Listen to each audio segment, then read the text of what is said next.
You're listening to the AFTERBUZZ TV Network, now the largest new media platform on the web, and your #1 source for after-show entertainment. Very good, Keith. Johnson.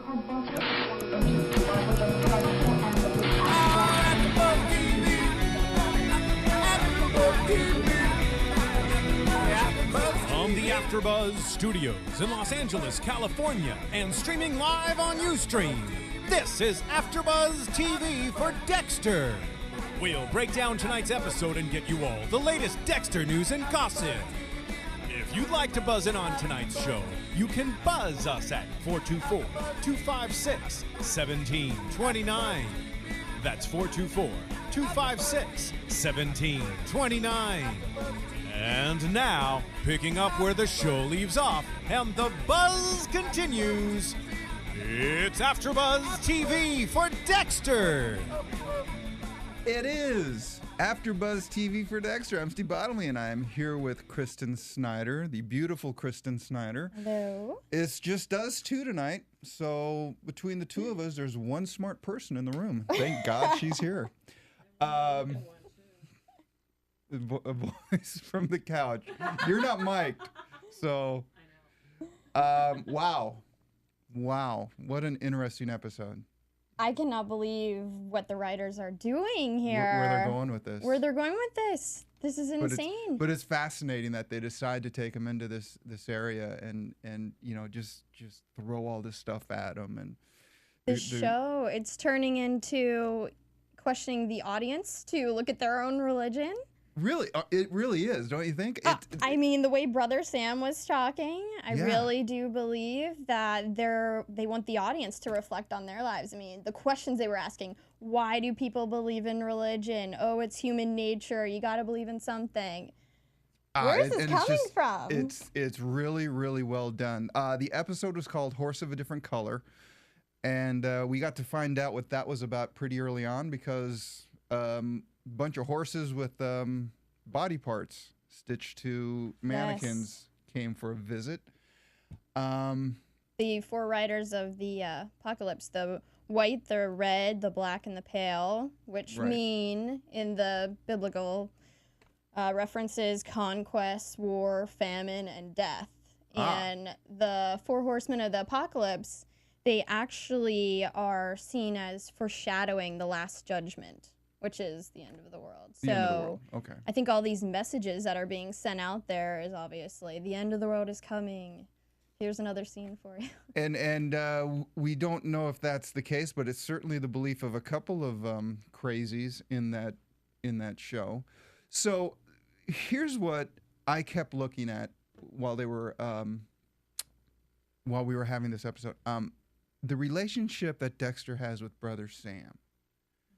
It's really kind of a chess match because here's a Brother Sam. He's definitely had a very rough past.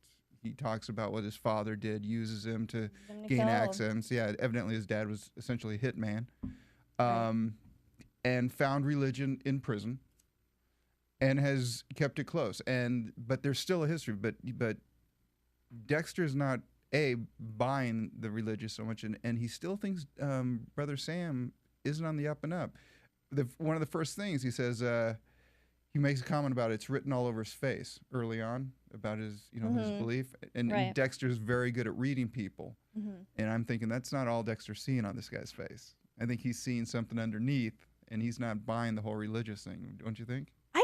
To tell you the truth, I think Dexter's buying into it quite a bit. I mean, we see him actually pray in this episode, and in the beginning, he actually goes to the baptism that Brother Sam invited him to. Why would he go to that? I mean, obviously, he's opening up to the idea of religion. Well, that's the thing. I'm wondering if he goes there just to keep an eye on Brother Sam, right? I think that's why he's going, so that he can keep track of what this guy's doing. I don't think so. You don't think so? No, I think he's starting to see Brother Sam as a mentor, and I mean, even at that time, because when they were at the beach, he was kind of like, not for me. Why would he go to the beach with him? That's what I'm saying. I think he needed to keep an eye on Brother Sam, and he figures, well, I'll just watch him in plain sight. But here's the thing: Dexter plays God every time he takes out somebody else. and that's why I'm wondering if it's why he's having so much trouble with this, because he essentially is playing God. I don't know that he sees it that way, actually. You don't know if Dexter sees it that way? If Dexter sees that he's playing God. I mean, he says, like the title, A Horse of a Different Color, he said that this serial killer, he was referring to the serial killer being like him, but similar, but not exactly in his league. Mm-hmm. So, I don't know. There's a lot. There's so much. There's a lot we don't know. There's so much. I'm questioning what's going on in here, and. But do you think? So let me ask you this: do you think Brother Sam is a good guy, or do you think there's a dark side to Brother Sam we're gonna see? By the way, played awesome by Mos Def, which he was a rapper, I believe. He was. But I'm sure he still is. Maybe he'll. He's putting in a here. really good turn in this. I'll tell you that much. Yeah. He's really when he was talking about, what happened in prison and him as a kid, and he was just so relaxed and just taking his time with it and just, doing the stuff that actors who train for a long time wish they could do, and he's just kind of rolling up and doing it. Right. I mean, I feel like Dexter actually believes that he has seen the light, Mos Def or Brother Sam, because he talks about it as when he was going to kill that man in the church, and then he saw a light. Mm-hmm. And it made him realize what he was doing. So almost provided understanding that he hadn't seen before in his life. But every time he brings that up, Dexter always says, and you think that's God. Dexter's always kind of like going, because even at the end, he goes, look, you believe in God, I believe in science. Right. And it's kind of like we agree to disagree sort of thing. Mm-hmm. I like how they're presenting it. I really like how they're having Brother Sam, his positioning, and just kind of like, this is just how it works for me. Right. And if it doesn't work for you, well, it may one day. This is an on-screen debate between this debate that's gone on for years, science versus God. Yes, indeed. And somebody in there said, as science gets bigger, it does not make God obsolete. Mm-hmm. They're actually discovering more to support intellectual creation as they discover more of the universe. So the two really can go hand in hand, and I think this is kind of what the writers are starting to play with here. So I don't know. I guess we're going to keep an eye on Brother Sam and see. I still think he's shady. I think they're setting him up for something. I think he's... You know what? I think you're right, because already Professor James and Travis, they're already on to them. Mm-hmm. Dexter didn't have a separate case this time. They're already on to them. So maybe Brother Sam's going to turn around and be the big kill. I don't know. I think the case that Dexter had in this episode was Dexter. I think he had to just continually look at himself and try to find an answer. And he may not want to know what the answer is. Right. Because I would say this scene or this episode was absolutely about... Dexter questioning his belief system. I mean, I think Dexter's becoming religious. In an odd way. We saw him praying for the first time, and he made a pact with God. How about that? Yeah. And the internal discussion with his dad, when his dad is there, and just saying, well, look what he has. He has a son, and this is the son got sick, appendicitis. Okay, I'm a parent. I got 2 sons, and I will tell you that when your kids get sick, you absolutely look to a higher power. Right. It's like, come on, science, but hey, can you, just kind of put your hand there, God, and just kind of help them along. So, whether or not you're a true believer, there are moments where you say, okay, and I love how they do it. I don't know how this works, but if this is what I'm supposed to do, and the cup comes down and everything. And then there was a sign. Right. Right. I don't know. And also, I just feel like, how long until Harrison becomes his life with Harrison comes into his job, I thought maybe somebody poisoned Harrison when he was in the hospital. That's what I was thinking too. I was like, here it comes, the collide is happening right now. That's what I was thinking, that there's some sort of external, somebody got to Harrison, or someone's playing a game. I was thinking, would the professor play that? You know, what's going on there? But just appendicitis. Well, not just. I mean, that can be pretty serious. But is it taboo for something to happen to Harrison? As far as yeah, I don't think they're gonna let anything happen because you've had him for a couple of seasons now. And, and you know that's gonna be there's a few other characters that are gonna go before Harrison. Oh, I know. I just think I don't know if they're gonna involve Harrison in make the two collide like we thought was gonna happen here. I don't know if. Well, I think they're using him well. I think they're, you know, because up to this point, Dexter's been an isolated entity. He's done what he needs to do to exist in society and has discovered an outlet for who he really is, for his, quote, demons. And now with the addition of Harrison, now he's got to completely rearrange his thought process and how he's looking at things. And it's as Harrison gets older and stuff, it's forcing him to do it more and more. Right. And each time he's got to look, he's got to expand that vision, and it's going to keep, you know, and he's sending him to a Catholic school. Is he?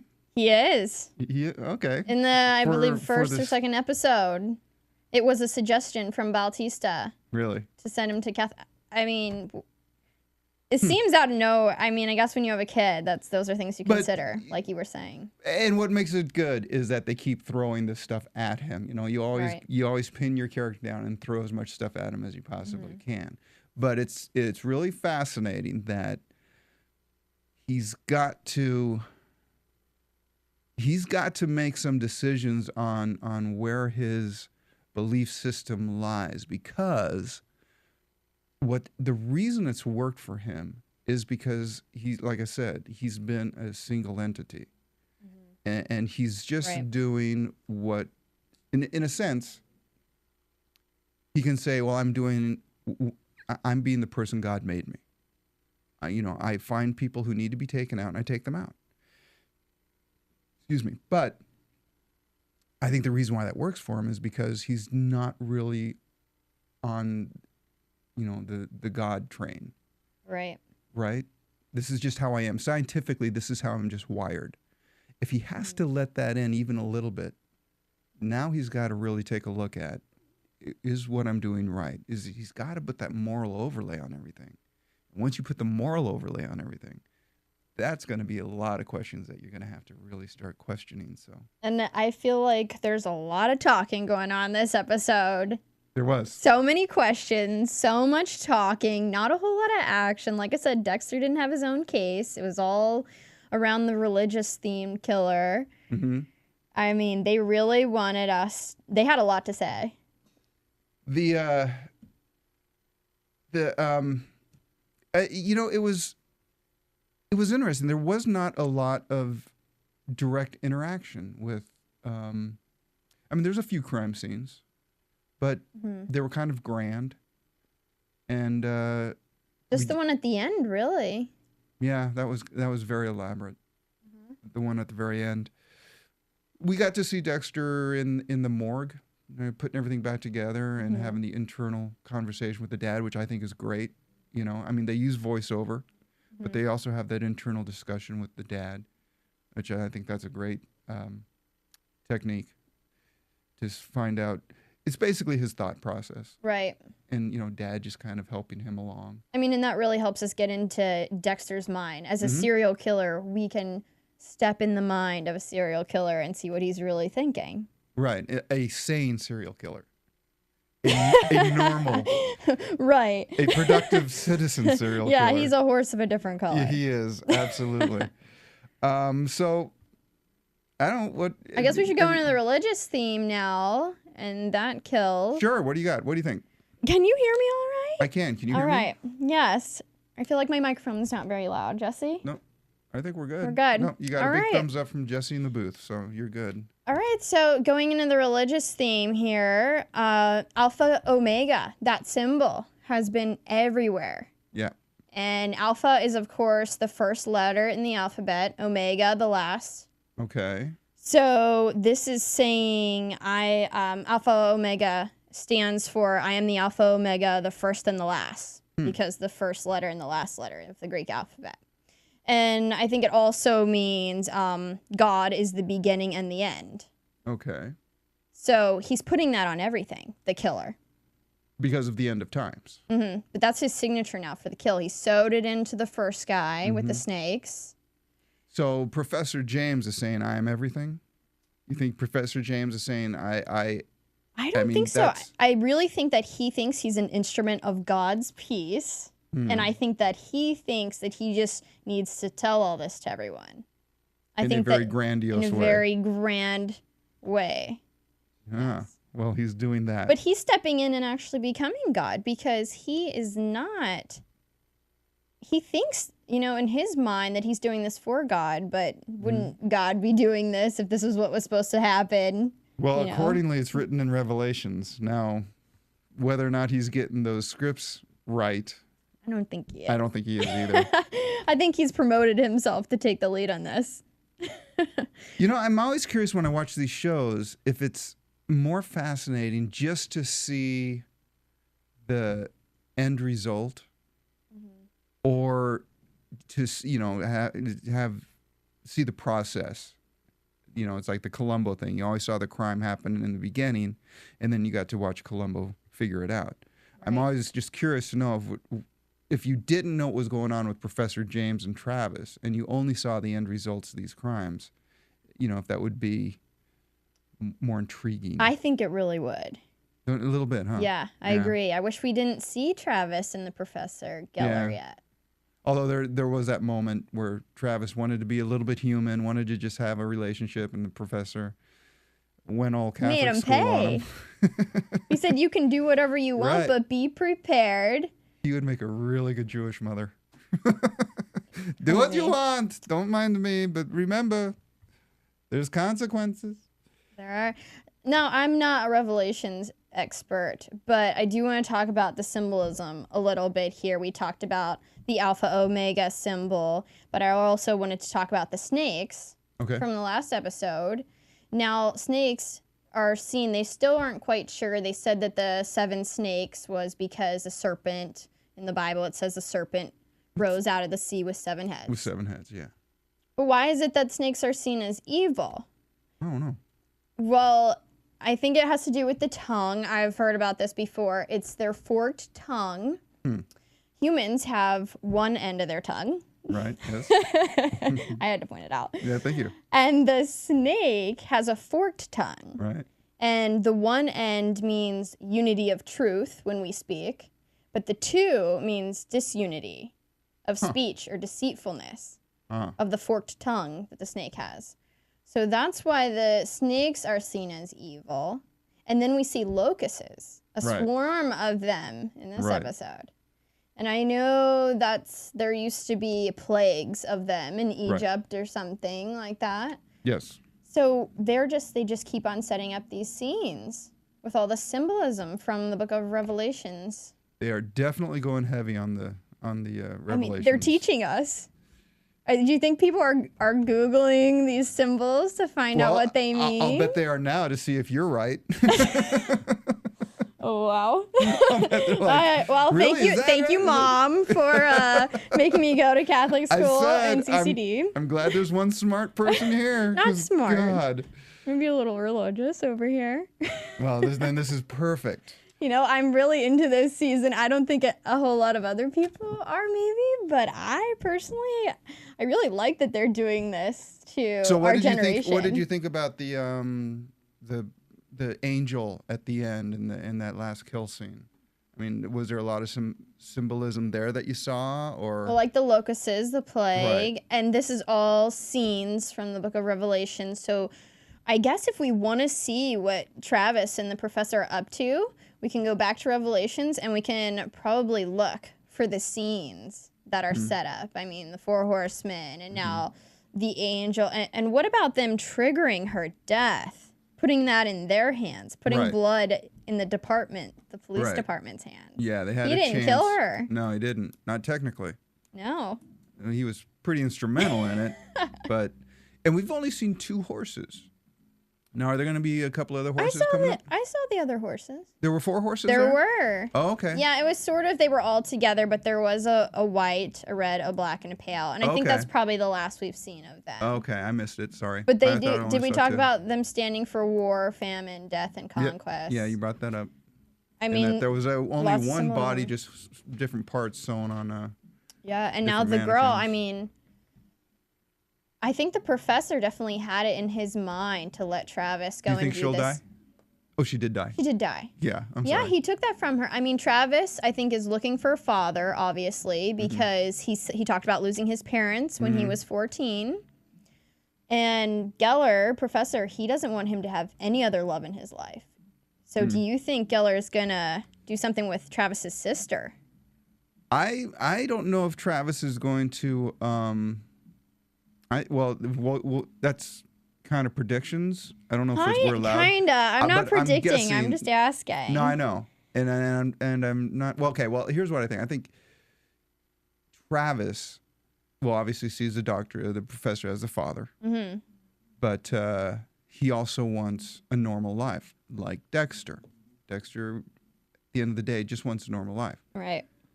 I think killing the girl, I think Travis is now looking to get out, looking to... You think? I think so. I think we're going to see a shift or a rift. I think the professor is making it so that Travis only has the professor.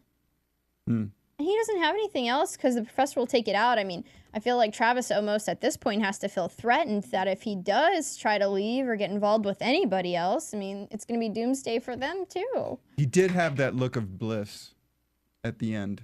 Travis? Yes, Travis, when Dexter came out of the crime scene. I'm kind of thinking he's going to get set up. You know, that's what it looks like. The professor will sacrifice? Travis, yeah. I see that coming. The sacrificial lamb coming up. Well, let's talk about Professor James and Travis a little bit because... So the professor was fired from the university he was working at. Because he stole... Stole the ancient sword, who is John the Revelator, who wrote the Revelations, the book of Revelations. John the Revelator really sounds like something you'd buy on Shopping Network. What, they tried to sell the prosthetic hand? Yeah, do you think the sword was on there with the prosthetic hand, right? Oh, yeah, a quick aside. Because I was watching the Ryan and Masuka, and I was watching that scene. I'm like going, she's setting him up. She's setting him up, and they find out she's selling this stuff on eBay. Do you think she liked him though at all? I don't think so. I think she's weird enough. She could have. Really? She could have developed a crush for some, because think about it. I mean, she wants to be involved in this world. It wasn't just, I feel like, that she wanted that hand. I think she also really wants to be in this world. And of course, she's going to idolize someone who is already there, Masuka. Right, yeah. So she would probably fall in love with somebody like that. You think she's coming back? I think she has to. I mean, he has got to get that hand back. He's got to get it back. Sold for $1,300. Yeah, she'll probably come back. There's probably something else there. I don't know. I mean, the way she just ran out. Yeah, it was pretty quick. Too quick. Yeah. She'll be back. But anyway, I sidetracked. So they find out that the professor got fired.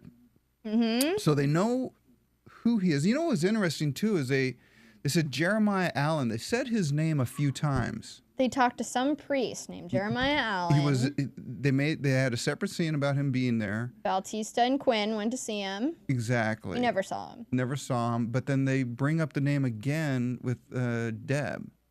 And I'm like, okay, well, you want us to know about Jeremiah Allen, so I don't know if we're going to see him at some point, but name dropping. Keep an ear out for that. Right. Well, I don't know, Professor. So that's interesting. You think Travis is going to possibly get set up there? Oh, yeah. I think in the next episode, he is probably going to be taken down by Dexter. It looked that way. Dexter was sitting in the car watching Travis probably gather another body for a cult-like scene that Professor James is setting up. Because he knows that they're onto him, right? Professor James must know. Professor James definitely knows they're onto him, and he's going to set Travis up. Bad man. Such a bad man. Not a good father. Not at all. So there's also Lieutenant Deb, who Wow. is having a tough time finding her way. Last week there was a prediction made that a little romance was going to happen between Mike Anderson and Deb. Yeah. And I think Elise was right about that. You think so? Yeah, I mean... Well, he certainly is trying to get her game up. He's certainly, she's not dressing right. She's, I watch agree the with language. him. Oh, me too. Mm-hmm. I did too. Turns out public likes her being a fire plug. And, okay, can we just talk about that for a minute? LaGuarta. LaGuarta comes in and says, Deb, just be yourself, and they're going to love you. And then she takes her necklace off and puts it on Deb. That's not Deb being herself at all there. Totally setting Deb up right there. Absolutely, She's so jealous. She's so mad that, Matthews didn't let her confront the public and do And she always has these little phrases like, well, it's not a real important, so we don't want to bring in like important people. She's got these little digs every time she talks to Deb about her place and, why they're using her. I mean, what's going to happen there? A little blow up from LaGuarta? Yeah, because the deputy chief is happy now that Deb wooed the public with her honest direct style. Approach. Yeah, so that is going to really get underneath LaGuarta's skin. Mm-hmm. But with all that going on, she seems to be kind of relaxing into her job. She's the new face of the department. She is, and she's trying her best to keep everything. I really didn't think she was ready for this either. And I mean, it's nice that we get to see her make all these mistakes, because how many times have we stepped in a job, maybe been promoted, and thought, what have I gotten into? Why did I accept this? Can I do this? I mean, this is good writing. Oh, never. I've never been promoted. I've never bitten off more than I could chew, ever. It is. I like this. I like the way that they're taking their time. They're pacing it out. It really, they're giving everybody a bit of time. We found out the name of the car is Norma. Good to know. Oh, wow. Yeah, about that. Why did Bautista just go ahead and start smoking weed with Quinn of all people? I thought they were a little bit at odds. Apparently not. Now they're buddies and Norma smoking up. I think a little bit is in reaction to the new guy, because they really, this guy's an outsider. He, he insults the crew the first time he meets them. So now they have a common enemy. And, and it might have been, I just kind of got the idea that Bautista didn't want to seem like, a nerd or square, He didn't want, it's like, if he's going to light up, okay, I'll smoke it with you.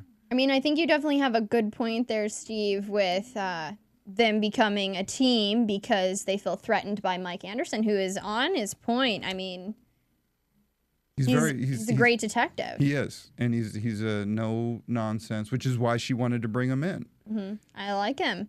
But also, I mean, Bautista, is he maybe going through a midlife crisis? I mean, he got divorced from LaGuarta, bought the car, named it Norma. Who does that? I mean, keeps a joint in the visor. Yeah, what is he doing? I think you're right. I think he's hitting a little bit of a midlife, and we'll see if that plays out somewhere in one of the cases, or see if he makes a decision. I mean, it seemed like he was making mistakes. A little bit. He was being a little free with we have to go interview Jeremiah Allen. Oh, this isn't his address. We're down by the lake. Let's smoke up here. And then they wait for an address. But they've kind of dangled that a bit in previous seasons too, where he's just kind of not, as good as he should be. He's kind of off his game a bit a few times. Mm-hmm. So, that's definitely laid in if that's going to be an issue. The music when they were getting stoned. I loved it. Spill the wine. I saw you loving it. I saw you break a little dance move over there. That was great. That was great. Spill the wine, dig the girl. That's one thing when a show can get the music just right. It's just really fun to hear. I really love that. It really sets the mood, the music that plays into it. Yeah, I think so. Well, What else you got? What else struck your fancy on this one? Let me see here.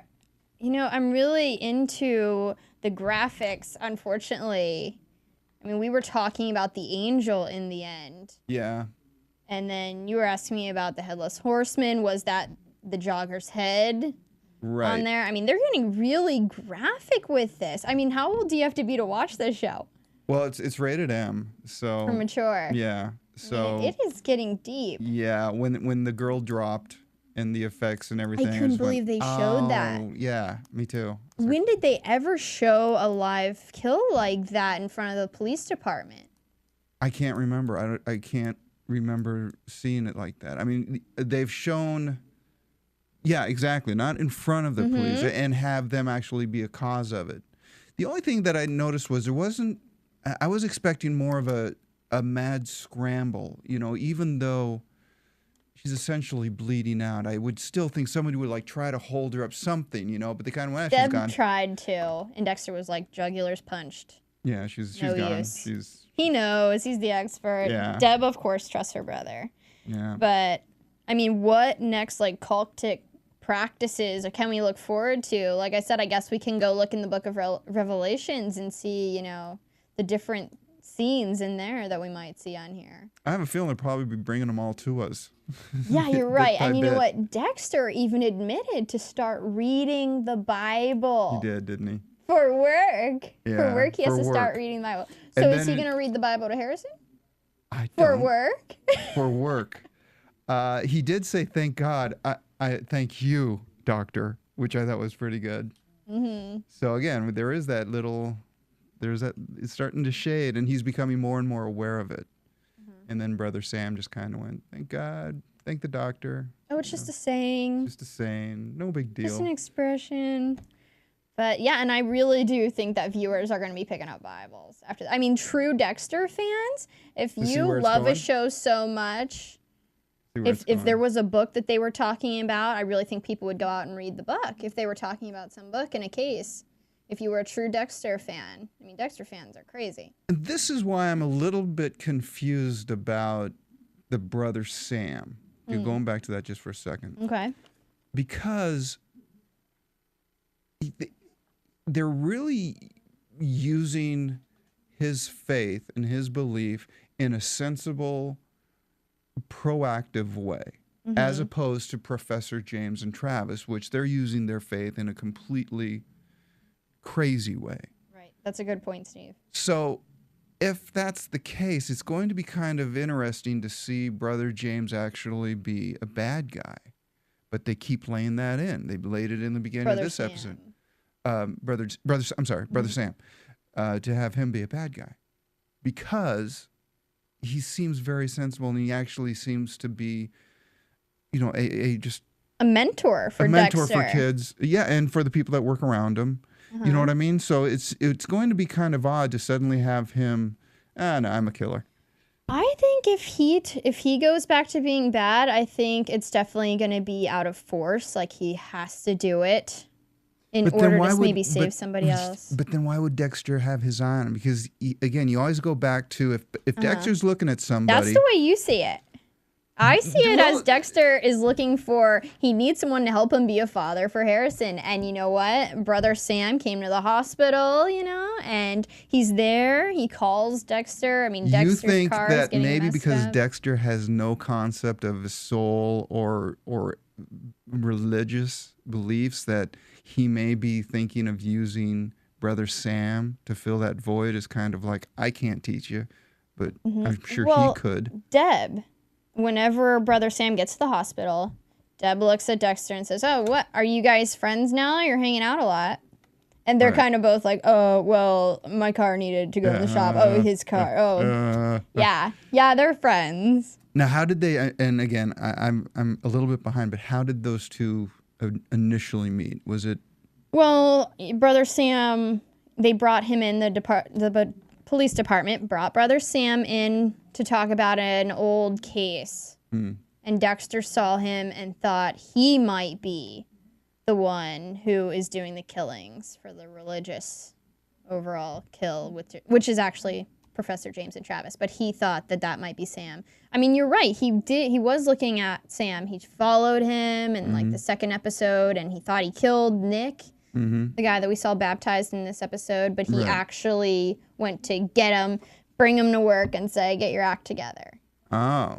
So Brother Sam is not turning out to be what Dexter thought. I think Brother Sam really has turned his life around, saw the light, and sees a different understanding now. It's going to be difficult to make Brother Sam bad again. Have we seen that before? Have we seen somebody not be who Dexter thought they were?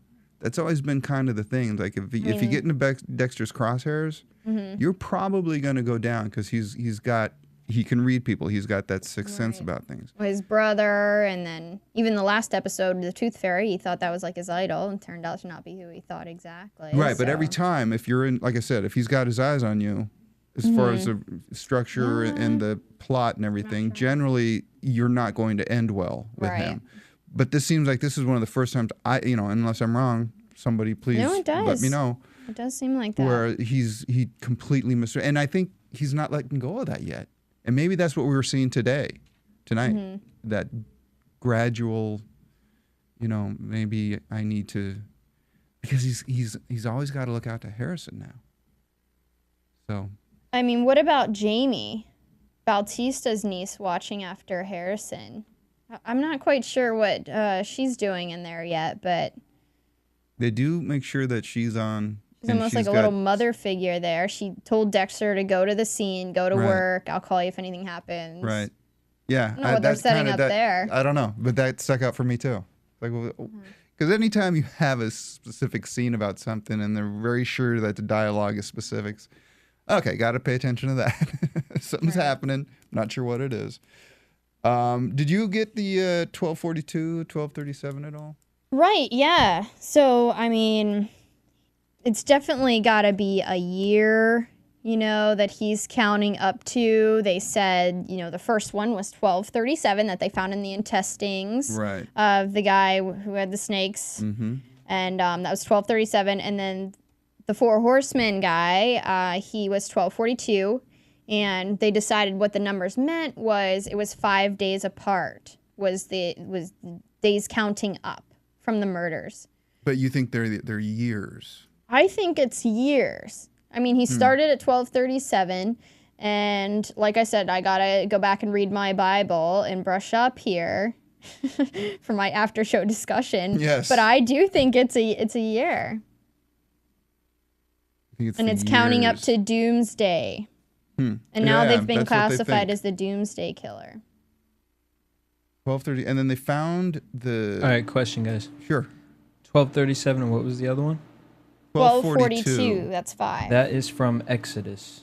Exodus. Chapter 12. Talking about Moses. I'm sorry, I just clicked it. Moses and Aaron in the land of Egypt. Egypt, that's a good point at bringing back Egypt, because the locusts were in Egypt with the plague. And that wasn't that one of the let my people go? Was that the, I'm not the one to be talking religion, but isn't that the same? Let my people go, yes. Okay. So, I mean, this is like really a lot, so maybe we'll bring this back up next week, but I definitely think it has to do with the religious factor of that. But it definitely has to do with Passover, Israel, Egypt, that whole. Counting up to a year. So we got to figure out what the year is. Thank you, Jesse, for that. What year maybe that we're counting up to that something serious happened in the Bible. I don't know. You're gonna have to read it and get back to us on it, because the Bible is gonna be placed next to my bed. Yeah, we'll just leave it here and I'm gonna bring it. I'm gonna bring it. Are you? You refer to it during the show. I'm gonna have to. This is getting crazy. I really cannot believe the writers have gone in this direction. What other show is like this on television? You get it. It's almost like, Travis and Professor James, they're playing games with the cops. I mean, are the writers kind of playing games with their audience? They suck their viewers into a show that is entirely not about religion. This is sort of what like cults do. At first, they sugarcoat what they are. They sugarcoat what they are, and then they transform to, oh, here's the real meaning, Scientology. Sorry, a little slip there. Yeah, I mean, what are the writers doing here? This was totally not about religion, and now it's the show. What is this turned into? The more you think about it, the smarter it gets, because they really are playing both sides of the religion, and at the same time, and they put Dexter right in the middle of it. And he's got to see, okay, well, this is why I can do it, because we got these crazy religious fanatics over here that, of course, it's all just craziness. Look what they're doing. And on the other side, it's the the two angels on the shoulder, the good and the bad. You have, Brother Sam saying, no, actually, it keeps you going during, thank God you had a good dad, but for those of us who didn't, this is what keeps us going. And it's really, really smart how they're laying this out and giving both sides. And he's got a ping pong back and forth between the two. I like it. I like it a lot, too. It's a great debate, on-screen debate. It really is. And I think they're doing an awesome job in how they're presenting it. And the fact of the matter is, both sides are absolutely fervent in their belief. Do you think we're losing viewers? I don't think so, because if you're watching Dexter to see payback, you're probably sitting a little bit antsy through a couple of these, but if you're watching Dexter because the writing's good and because you're always going to be taken on a really cool journey in every episode, I don't think so. I think, those viewers are really appreciating, I would hope, what the writers are doing and where we're going, because it really is fascinating. I think they're doing a really good job. And when you asked in the beginning, like, why are they doing this? Because they said, let's do this and give everyone a good ride. And I think they are. I really think they are. I love it. I really love what they're doing here. They're taking a stand. They I are, feel like, and it's gonna be fun. I want to see how many, if there's some way we could do a statistic, how many people turn religious after the season of Dexter. Don't know. You'll have to do that. You have to do that thing. We're gonna throw out a commercial, and then when we come back, I think we're gonna do predictions, which will be another 20 minutes. Kidding, The biggest new media platform on the web just got bigger. More bandwidth, smoother streaming, lightning fast download. Don't get technical with me. AfterBuzz TV is making the jump to hyperspace. Join the fun at your #1 source for after-show entertainment. Look at the size of that thing. AfterBuzz TV. AfterBuzz TV is back, and we're back with Prediction. And now, your AfterBuzz TV predictions. Predictions are always a little bit easy, because you get to see the cheater, the trailer, at the end. Now we can either stick with that or go off the reservation a bit with it. I need my Bible. I need my Bible to make these predictions. It's all in there, isn't it? I think it's all in the Bible. If I had my Bible, I could tell you the rest of the show. Just write it. Well, what do you think, though? What do you got? What do you think? I really do think next week Travis is going to get confronted by Dexter. I think Dexter might kill Travis next episode. Really? You think Colin Hanks is going to go out before Edward James? Absolutely. Yeah, probably. I mean, I don't. It just seems that way, because in the preview we saw Dexter watching Travis kidnap somebody, and he was in his car. So maybe not. Maybe they're going to use Travis to lead them to Gellar, which would be smart. That seems like what Dexter would do. Hopefully. Yeah. Hopefully that's what they do, because they do think it's Gellar. They think he's responsible for it. But they could think that maybe Travis is just inspired by Gellar. Because at the end, Dexter was like, I found my doomsday killer. Yeah, he did. And, they'll track the sword and, find all that. And obviously the sword will come back. Someone's getting the sword again. They mentioned the professor being underground. He is. You think he's actually underground?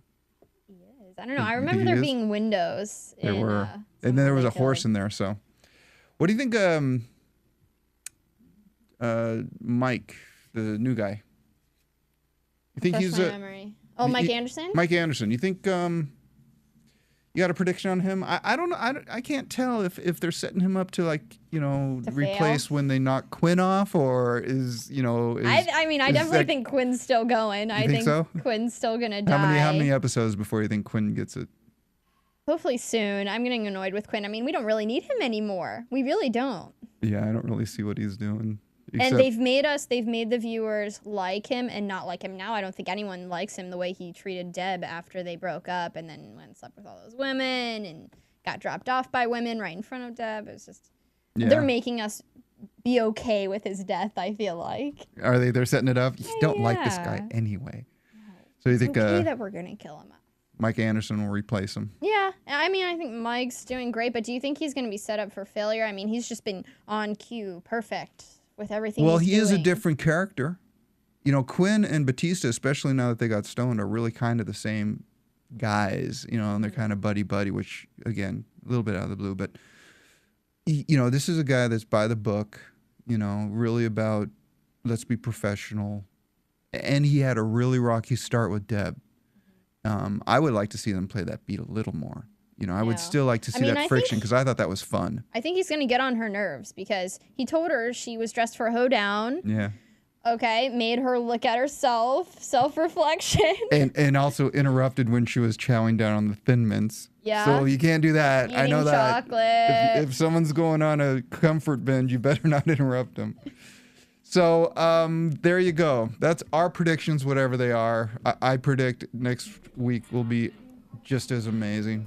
So this is... Thanks for joining Dexter. us. Absolutely. Call in, guys. Let's hear from you. We want to hear. Talk to the smart one. Ask me a question about the Bible. There you- Please don't. Please don't. I was just kidding. I'm Steve Bottomley with Kristen Snyder. We're going to say goodbye, and hopefully everybody will be with us next week for Dexter on AfterBuzz.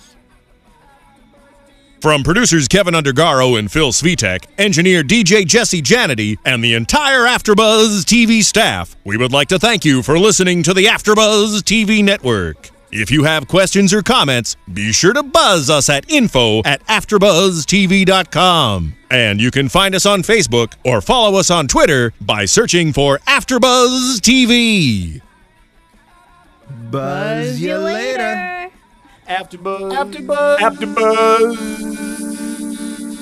The views expressed herein are those of the hosts only and do not necessarily reflect the views of AfterBuzz TV or its owners or principals.